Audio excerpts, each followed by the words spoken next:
Et coucou, pour ce nouvel épisode de Malou Game, nous nous retrouvons pour...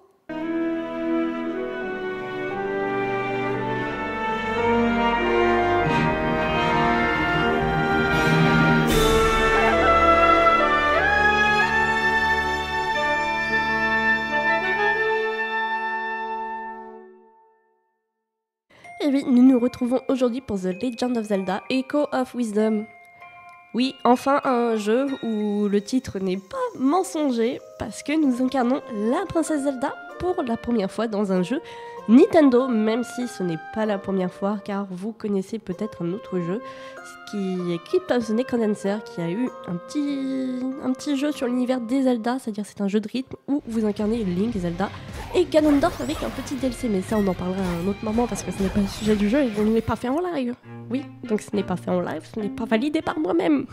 Zelda Echo of Wisdom, du coup, se situe juste après Link to the Past, Link Awakening, Oracle of Age et Season. Si vous y avez joué, c'était des jeux qui étaient disponibles sur Game Boy. Mais voilà, Zelda se situe dans cette timeline-là. Pour ceux qui ne connaissent pas la timeline, elle est très complexe, donc je vous invite à aller vous renseigner sur le petit internet, vous tapez The Legend of Zelda Timeline, vous aurez une timeline et vous verrez où ça se situe, car oui, le jeu est scindé, la licence en tout cas est scindée, est découpée en plusieurs timelines pour vous aider à situer le jeu, parce qu'il y a eu des petites pépites dans les scénarios. On corrige ça avec des timelines, mais ça c'est pas grave. Zelda Echo of Wisdom ne se joue pas entièrement comme tous les Zelda, c'est-à-dire que vous n'avez pas votre petite épée, vous allez taper, vous n'avez pas votre petite bombe, enfin en tout cas au début, parce que vous allez les débloquer au fur et à mesure de votre jeu, et vous pourrez du coup les utiliser pour terminer le jeu, si vous voulez jouer un petit peu plus classique, mais attention, ça peut prendre un petit peu d'énergie. Mais oui, j'ai eu la chance de finir Zelda Echo of Wisdom, j'ai bien aimé, j'ai joué je crois direct à sa sortie ou quelques temps après sa sortie. Et franchement, Dia très mignonne, mais après il faut aimer, c'est un petit peu cartoon, c'est un peu chibi. Chibi, c'est pour parler de personnages avec une énorme tête et un tout petit corps.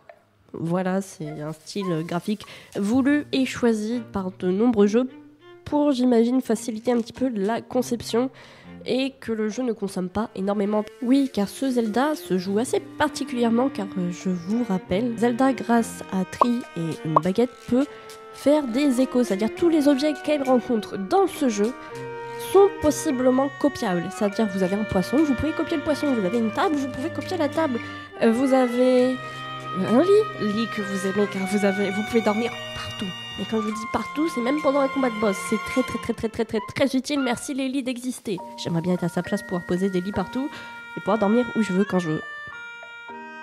Non, je deviendrais trop feignante, heureusement qu'il n'y a pas ça dans la vraie vie. Mais oui, du coup, Zelda s'est fait enlever par Ganondorf, comme à son habitude. Mais tout ne se passe pas comme prévu, et Link a beau tenter de sauver Zelda, il n'y arrive pas et se fait enlever à sa place. Zelda, n'ayant aucune autre solution, se retrouve à fuir, du coup, l'endroit où elle a été kidnappée. Et malheureusement, de nombreuses personnes se font engloutir dans cette nuée violette, un peu sombre, comme Link, tout à fait.